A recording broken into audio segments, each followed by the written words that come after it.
Subscribe कीजिए target यूपिटेट CTET exams को और बेल आइकन को प्रेस करें ताकि आने वाली हर वीडियो का नोटिफिकेशन आप तक पहुंच सके। तो चलिए स्टार्ट करते हैं। आज हम विज्ञान में ऊर्जा प्रकाश एवं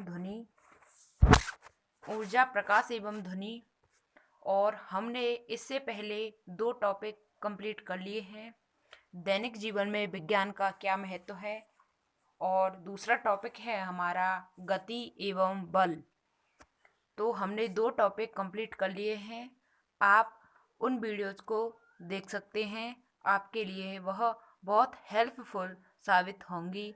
तो चलिए स्टार्ट करते हैं हम। ऊष्मा का मात्रक है। ऊष्मा का मात्रक किलो कैलोरी एवं जूल है। वस्तु कितनी गर्म है या ठंडी है, इसका सही ज्ञान करने के लिए प्रयोग किया जाने वाला विशेष प्रकार का यंत्र है। यानी कि कोई वस्तु है, यानी कि कोई भी वस्तु है, वह गर्म है या ठंडी है, उसका मापन करने के लिए किस यंत्र का प्रयोग किया जाता है? तो सरल तापमापी यंत्र का प्रयोग किया जाता है। सरल तापमापी यंत्र का प्रयोग किया जाता है। ऊष्मा संचरण की विधियाएं हैं। तो ऊष्मा संचरण की 3 विधियाएं हैं। संचालन, संवहन तथा विकिरण विधि है। ऊष्मा संचरण की 3 विधियाएं हैं: संचालन, संवहन और विकिरण विधि। प्रकाश स्रोत क्या है?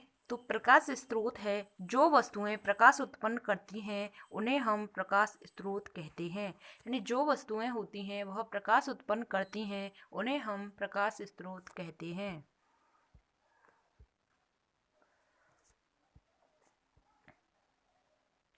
स्वयं प्रकाश उत्पन्न करने वाली वस्तुएं हैं। तो स्वयं प्रकाश उत्पन्न करने वाली वस्तुओं को हम दीप्त वस्तुएं कहते हैं। वे पदार्थ जिनमें से प्रकाश सरलता से आर पार आ सकता है क्या कहलाता है? तो वह पारदर्शी पदार्थ कहलाता है। जिनमें से प्रकाश है वह सरलता से आर पार हो सकता है। वे पदार्थ जिनमें प्रकाश आर पार नहीं हो सकता है उन्हें हम अपारदर्शी पदार्थ कहते हैं। यानी कि जिनमें से आर पार हो जाता है उन्हें पारदर्शी कहते हैं, और आर पार नहीं हो पाता है उन्हें अपारदर्शी कहते हैं। यदि परावर्तन के बाद किरणें किसी बिंदु पर नहीं मिलती हैं परंतु मिलती हुई प्रतीत होती हैं, तो उस वस्तु यानी कि उस बिंदु पर बनने वाला बल है, यानी बनने वाला प्रतिबिंब है, वह क्या कहलाता है? तो वह आभासी प्रतिबिंब कहलाता है।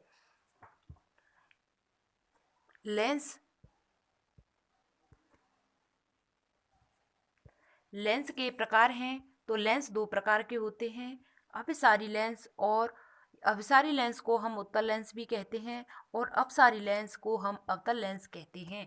यानी कि अभिसारी और अपसारी या उत्तल या अवतल लेंस, यह 2 प्रकार के लेंस होते हैं।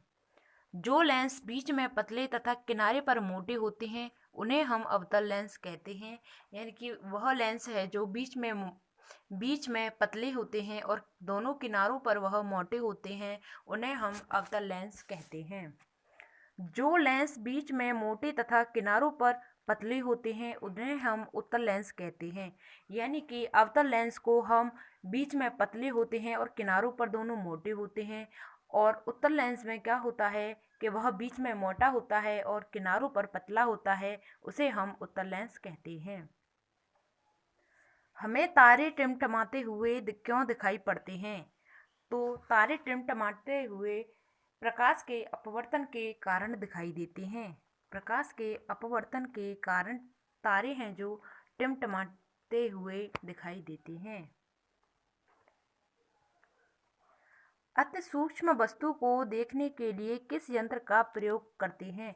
यानी अति सूक्ष्म वस्तु को देखने के लिए किस यंत्र का प्रयोग करते हैं? तो सूक्ष्मदर्शी यंत्र का प्रयोग करते हैं। वर्ण क्रम में प्राप्त 7 रंगों का क्रम होता है। यानी कि वर्ण क्रम में प्राप्त 7 रंगों का क्रम कौन सा होता है? यानी कि बैंगनी, आसमानी, आसमानी, नीला, हरा, पीला, नारंगी और लाल। सबसे पहले पर बैंगनी होता है, फिर आसमानी होता है, फिर नीला, फिर हरा, फिर पीला, फिर नारंगी और फिर लाल। तो हमने यह वर्ण क्रम में पढ़ लिए 7 रंग। बात करते हैं विशिष्ट ऊष्मा का एसआई मात्रक है। विशिष्ट ऊष्मा का कैलोरी ग्राम 0 डिग्री सेल्सियस अथवा कैलोरी किलोग्राम 0 डिग्री सेल्सियस होता है। धातु की केतली हत्थे पर बेंत का आवरण क्यों चढ़ाया जाता है? तो धातु की केतली पर हत्थे पर बेंत का आवरण यानी कि वह बेंत होता है वह लकड़ी का होता है और वह ऊष्मा का कुचालक होता है। बेंत होता है वह ऊष्मा का कुचालक होता है। रेल की 2 पटरियों को जोड़ते समय उनके बीच थोड़ी जगह छोड़ देते हैं क्यों? यानी कि 2 पटरियों को जोड़ते समय उनके बीच में थोड़ी सी जगह छोड़ देते हैं क्यों? कि गर्मी में पटरियों को भरने के लिए स्थान मिल जाए। यानी कि गर्मियों में पटरी हैं जो यानी कि वह लोहे की बनी होती हैं, तो लोहा है जो पिघल जाता है, तो इसी कारण उन दोनों के बीच में जगह छोड़ दी जाती है और वह लोहा पिघल जाता है गर्मियों में, तो वह आपस में जुड़ जाती हैं। प्रतिध्वनि सुनाई देने के लिए ध्वनि उत्पादक तथा परावर्तक तल के बीच न्यूनतम दूरी क्या होती है? ध्वनि सुनाई देने के लिए ध्वनि उत्पादक और परावर्तक तल के बीच की न्यूनतम दूरी 16.6 मीटर होती है। किसी खाली बड़े कमरे यानी कि हॉल में आवाज़ करने से उसकी गूंज क्यों सुनाई देती है? यानी कि कोई हॉल है वह खाली, उसको बंद कर दिया जाता है, उसमें जोर से बोलने पर आवाज़ है वह गूंजती हुई सुनाई देती है। तो वह किसके कारण दिखाई देती है? तो बार बार वह ध्वनि है जो वह परावर्तन के कारण हमें गूंजती हुई सुनाई देती है।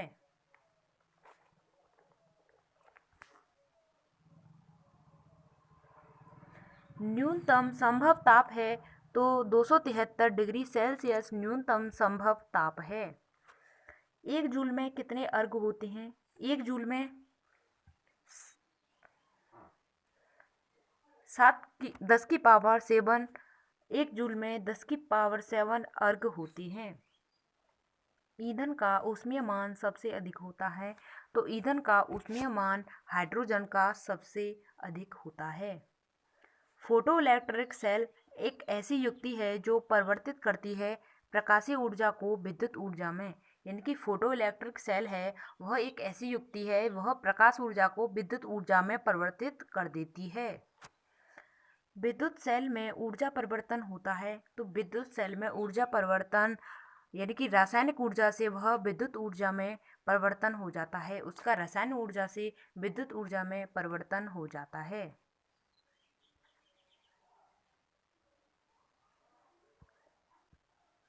यदि किसी वस्तु का संवेग अपवर्तित रखते हुए उसका द्रव्यमान दुगना कर दिया जाए तो उसकी गतिज ऊर्जा होगी, यानी कि उसकी गतिज ऊर्जा है वह आधी ही रह जाती है।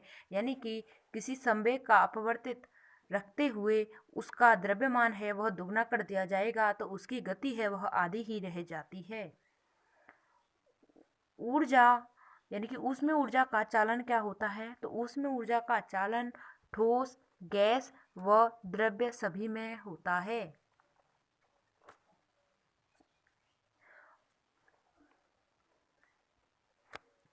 1 AMU के तुल्य ऊर्जा है। 1 AMU के तुल्य 931 MeV ऊर्जा के तुल्य है। यानी कि एक AMU के तुल्य ऊर्जा 931 MeV होती है। कार्य करने की दर कहलाती है, तो कार्य करने की दर है शक्ति कहलाती है।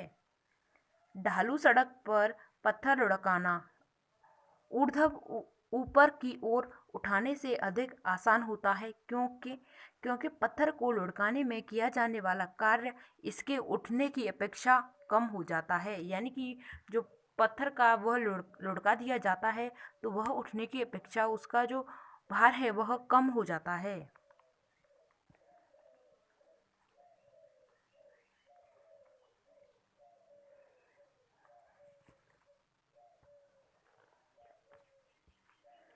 पास्कल इकाई है। पास्कल दाब की इकाई है। दाब का एसआई मात्रक है। दाब का एसआई मात्रक मीटर प्रति सेकंड है। इसकी पास्कल है वह इकाई है दाब की। किसी बस में यानी किसी बस की चाल बढ़ने पर ही रोशनी का बढ़ना, यानी कोई बस चल रही है उसकी चाल बढ़ाने पर उसकी रोशनी बढ़ जाती है, तो यह किस स्थिति को दर्शाता है? तो वह कमजोर बैटरी को दर्शाता है। यांत्रिक ऊर्जा को वैद्युत ऊर्जा में रूपांतरित करने के लिए प्रयोग किया जाता है। यानी कि यांत्रिक ऊर्जा को वैद्युत ऊर्जा में रूपांतरित यानी परिवर्तित करने को हम डायनेमो कहते हैं। डायनेमो कहते हैं यांत्रिक ऊर्जा को वैद्युत ऊर्जा में परिवर्तन को डायनेमो कहते हैं। शुद्ध जल का अधिकतम घनत्व किस तापमान पर होता है? तो 4 डिग्री सेंटीग्रेड पर यह घनत्व यानी तापक्रम का घनत्व है वह सबसे ज़्यादा होता है। डायनेमो की खोज की थी। डायनेमो की खोज माइकल फैराडे ने की थी। डायनेमो की खोज माइकल फैराडे ने की थी। शक्ति का मात्रक क्या है? शक्ति का मात्रक है जूल प्रति सेकंड। शक्ति का मात्रक है।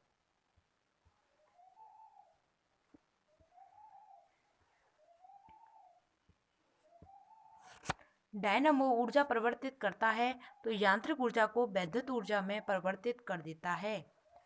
बर्फ की गुप्त यानी कि बर्फ की गुप्त ऊष्मा है तो 80 कैलोरी प्रति ग्राम है। रासायनिक ऊर्जा को वैद्युत ऊर्जा में रूपांतरित करने के द्वारा किया जाता है तो यानी कि संचायक सेल के द्वारा रूपांतरित किया जाता है। 1 हॉर्स पावर बराबर होता है 1 हॉर्स पावर बराबर 746 वॉट होता है, यानी कि 746 वाट होता है। 1 हॉर्स पावर में 746 वाट होता है। नदी का बहता हुआ जल किस प्रकार का ऊर्जा संवहन करता है? तो नदी का बहता हुआ जल है वह गतिज ऊर्जा को संवहन करता है। ऊर्जा का संवहन का आशय है कि ऊष्मा का न तो सृजन हो, यानी कि ऊष्मा का ऊर्जा संरक्षण का मतलब है ऊर्जा का न तो सृजन हो, यानी कि ऊर्जा है वह कम ना हो।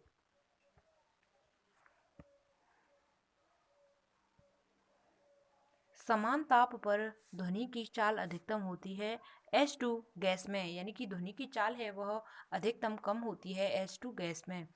कोई वस्तु 5000 Hg पर कंपन कर रही है तो उत्पन्न ध्वनि का आवर्तकाल होगा, यानी कि 5000 हर्ट्ज पर कंपन कर रही है तो उसकी उत्पन्न ध्वनि है वह किसका आवर्तकाल होगी? तो 0.0002 सेकंड का आवर्तकाल होगी।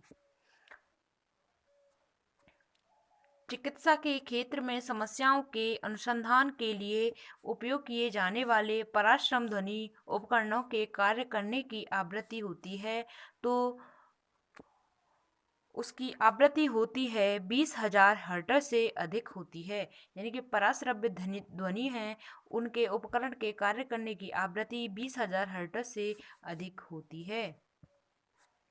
यदि किसी वस्तु की कंपन की आवृत्ति घटती है और उसका आयाम बढ़ता है तब उत्पादित ध्वनि का तारत्व और प्रबलता दोनों घटते हैं। तारत्व और प्रबलता है वह दोनों घटते हैं।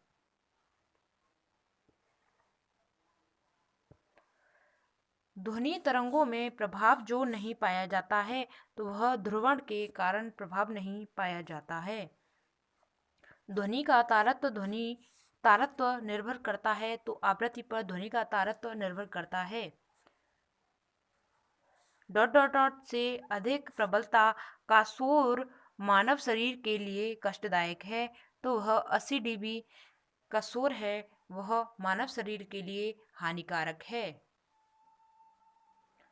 पराध्वनिक विमान उड़ते हैं तो ध्वनि की चाल से अधिक पराध्वनिक विमान उड़ते हैं। पराध्वनिक विमान की गति का मापांकन किस प्रकार यानी कि किस इकाई से किया जाता है? तो उनका मापन मैक इकाई से किया जाता है। समान प्रवस्था में कंपायमान माध्यम के लिए किन्हीं दो सबसे निकटतम कणों के बीच की दूरी होती है तो उसको हम तरंग दैर्घ्य कहते हैं।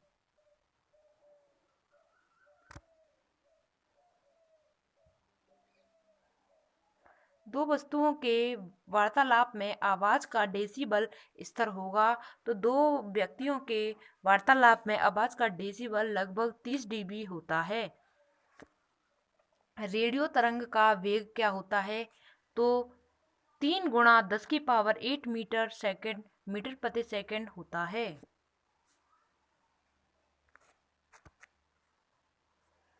आवृत्ति मापने की इकाई का नाम है, तो उसे हम आवृत्ति मापने की इकाई को हर्ट्ज कहते हैं। वायु में स्रोत और परावर्तक के बीच लगभग न्यूनतम दूरी कितनी होती है या होनी चाहिए ताकि प्रतिध्वनि को सुना जा सके? तो 17.2 मीटर प्रतिध्वनि होनी चाहिए, जिससे कि हम उस ध्वनि को सुन सके।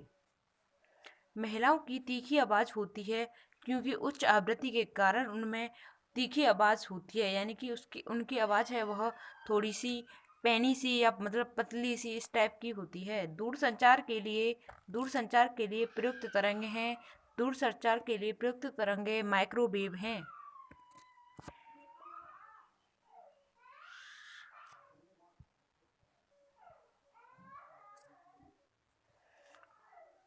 जब दो लोग आपस में बात करते हैं तब कितने डेसिबल ध्वनि उत्पन्न होती है? तो 30 उत्पन्न होती है।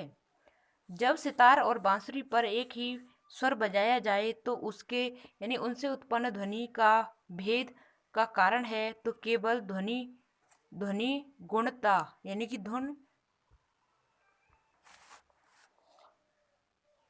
ध्वनि का वेग महत्तम होता है। तो ध्वनि का वेग है जो वह महत्तम होता है धातु में, यानी कि मेटल में ध्वनि का वेग है वह महत्तम होता है।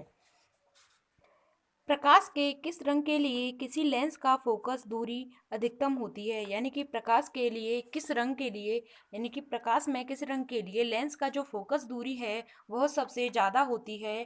तो लाल रंग में सबसे ज़्यादा प्रकाश की यानी लेंस की जो फोकस दूरी है वह अधिक होती है।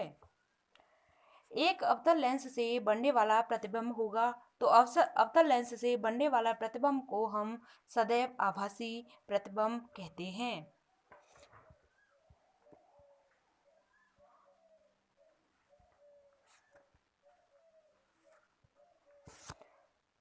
एक उत्तल लेंस जिसकी फोकस दूरी 0.5 मीटर और एक अवतल लेंस की जिसकी फोकस दूरी 1 मीटर है को जोड़ा जाता है तो परिणामी लेंस की क्षमता होगी। तो परिणामी लेंस की क्षमता 1 डायोप्टर होगी। मानव नेत्र के रेटिना पर बने किसी वस्तु के प्रतिबिंब का प्रभाव रेटिना पर लगभग कितने समय तक बना रहता है? तो -1/15 सेकंड तक वह बना रहता है। स्वच्छ आकाश नीला दिखाई देता है, तो प्रकाश के प्रकीर्णन के कारण स्वच्छ आकाश है वह नीला दिखाई देता है।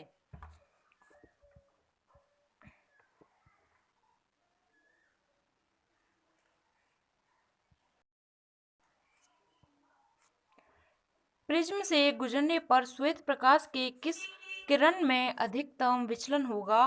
तो बैंगनी बे,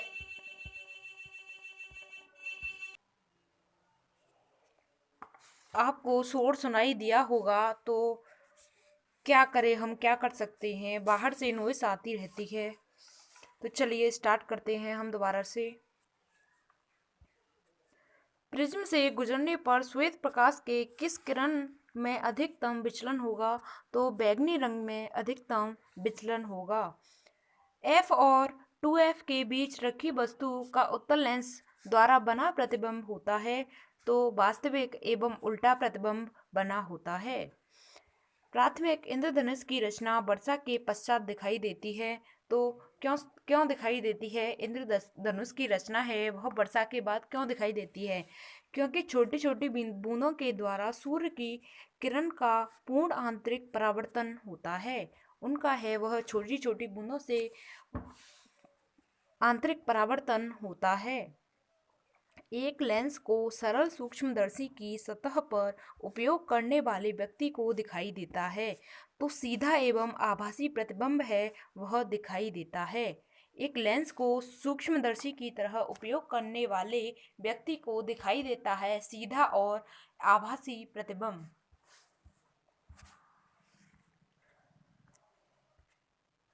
बरसात के दिनों में जल पर बनी तेल फिल्म रंगीन दिखने का कारण है प्रकाश का व्यक्तीकरण, यानी कि प्रकाश का व्यक्तीकरण है वह बरसात के दिनों में जल पर बनी तेल की फिल्म रंगीन देखने के कारण है प्रकाश का व्यक्तीकरण। तारों के टिमटिमाने का कारण है तो वायुमंडल में परिवर्ती वह तारे का टिमटिमाना का कारण है। अपवर्तनांकों की विभिन्न परतों द्वारा प्रकाश का अपवर्तन। नेत्र का वह भाग जो प्रकाश के गमन को नियंत्रित करता है क्या कहलाता है? उसे हम आइरिस कहते हैं जो प्रकाश के गमन को नियंत्रित करता है। जब एक प्रकाश तरंग वायु से पानी में जाती है तो उसका कौन सा गुण अपवर्तित रहता है? तो आवृत्ति है जो वह अपवर्तित रहती है। एक उत्तल गोलीय दर्पण से प्रतिबिंब बनता है तो आभासी एवं सीधा प्रतिबिंब उत्तल लेंस की गोलीय दर्पण से आभासी एवं सीधा प्रतिबिंब बनता है।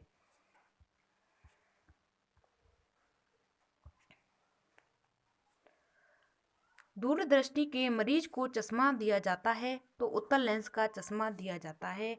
जब प्रकाश का एक माध्यम से दूसरे माध्यम में प्रवेश करता है तो वह अपने मार्ग से विचलित हो जाता है, इसे हम अपवर्तन कहते हैं। जिनमें एक व्यक्ति किसी विशेष रंग की पहचान करने के लिए विफल रहता है और उस रोग को क्या कहा जाता है? तो उसे वर्णांधता कहते हैं। यह वर्णांधता रोग है वह आनुवांशिक रोग भी होता है। तरंग दैर्घ्य सबसे अधिक होता है तो सबसे अधिक तरंग दैर्घ्य नारंगी रंग में होता है। इसमें कोई फर्क नहीं पड़ता कि आप दर्पण से कितनी दूरी पर खड़े हैं, उसका प्रतिबिंब सीधा दिखाई पड़ता है। तो यह दर्पण हो सकता है समतल तथा उत्तल दर्पण। यह दर्पण है समतल और उत्तल दर्पण।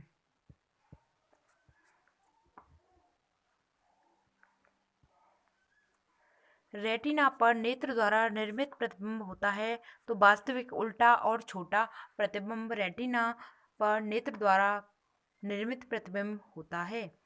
पदार्थ को बिजली का कुचालक है, यानी पदार्थ है जो बिजली का कुचालक है परंतु ताप का सुचालक है तो इसे हम अभ्रक कहते हैं। प्राथमिक रंग कौन सा होता है? तो लाल, हरा और नीला प्राथमिक रंग हैं। लाल, हरा, नीला है वह प्राथमिक रंग है। मोटर गाड़ियों में साइड की वस्तुओं को देखने के लिए प्रयुक्त दर्पण होता है, यानी कि मोटर गाड़ियों में यानी मोटरसाइकिल, बाइक और जो गाड़ियां होती हैं उनमें जो पीछे की वस्तुओं को देखने के लिए किस दर्पण का प्रयोग किया जाता है? तो उसमें उत्तर दर्पण का प्रयोग किया जाता है। कांच का कौन सा प्रकार ऊष्मा प्रतिरोधी है? तो पाइरेक्स कांच का प्रकार है वह ऊष्मा प्रतिरोधी है।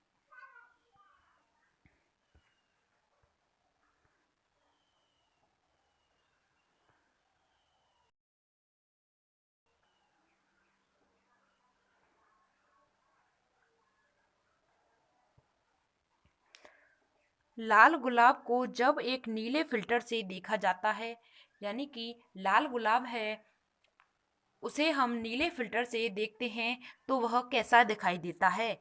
यानी कि लाल गुलाब को नीले फिल्टर से देखने पर वह काला दिखाई देता है, उसे वह काला दिखाई देता है। किसका सबसे अधिक अपवर्तनांक होता है? तो हीरे का सबसे अधिक अपवर्तनांक होता है। हीरे का प्रयोग कांच को काटने में किया जाता है। हीरा सबसे भारी धातु है, यानी कि वह वजन में भारी होता है और वह उसको कांच को काटने का काम में आता है। प्रकाश की दिशा में होने वाले परिवर्तन की घटना जब वह एक माध्यम से अन्य माध्यम में होकर गुजरता है तो क्या कहलाता है? वह अपवर्तन कहलाता है। डॉट डॉट डॉट दर्पण कारों की हेडलाइट में प्रयोग किया जाता है तो अवतल लेंस का प्रयोग हेडलाइट में किया जाता है। चश्मे बनाने में किस कांच का प्रयोग किया जाता है? तो चश्मे बनाने में कुक्स कांच का प्रयोग किया जाता है।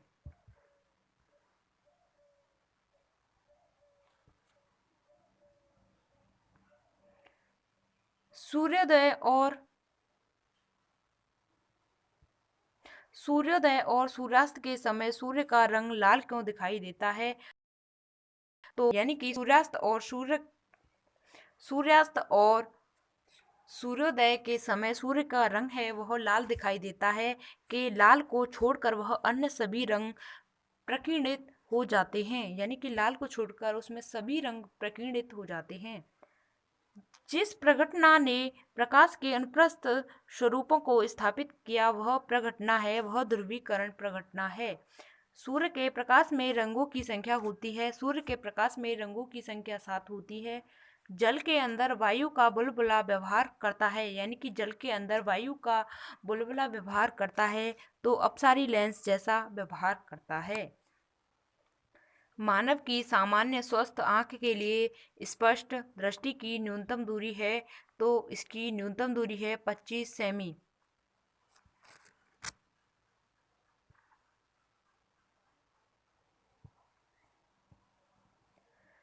आंख के निकट दृष्टिकोण को यानी आंख के निकट दृष्टि दोष को निम्न के प्रयोग से दूर किया जाता है, यानी प्रयोग किया जा सकता है, उसे हम अवतल लेंस कहते हैं। मृग मरीचिका का कारण है, तो प्रकाश का पूर्ण आंतरिक परावर्तन से मृग मरीचिका का कारण बनता है। मानव आंख दृश्य प्रकाश के जिस तरंग दैर्घ्य के लिए सर्वाधिक सुग्राही होती है वह 5500 ए डिग्री होती है। किसी वस्तु का यानी किसी व्यक्ति का पूरा प्रतिबिंब दिखाई देने के लिए एक समतल दर्पण की न्यूनतम ऊंचाई होनी चाहिए, तो उसकी न्यूनतम ऊंचाई है वह व्यक्ति की ऊंचाई से आधी होनी चाहिए।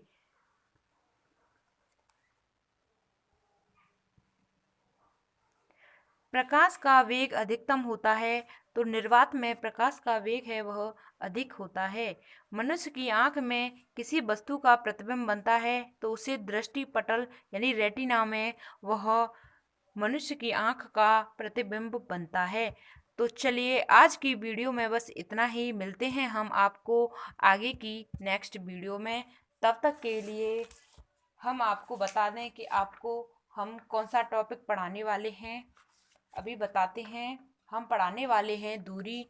तो दूरी चैप्टर में मिलते हैं। तब तक के लिए जय हिंद, वंदे मातरम। Thanks for watching.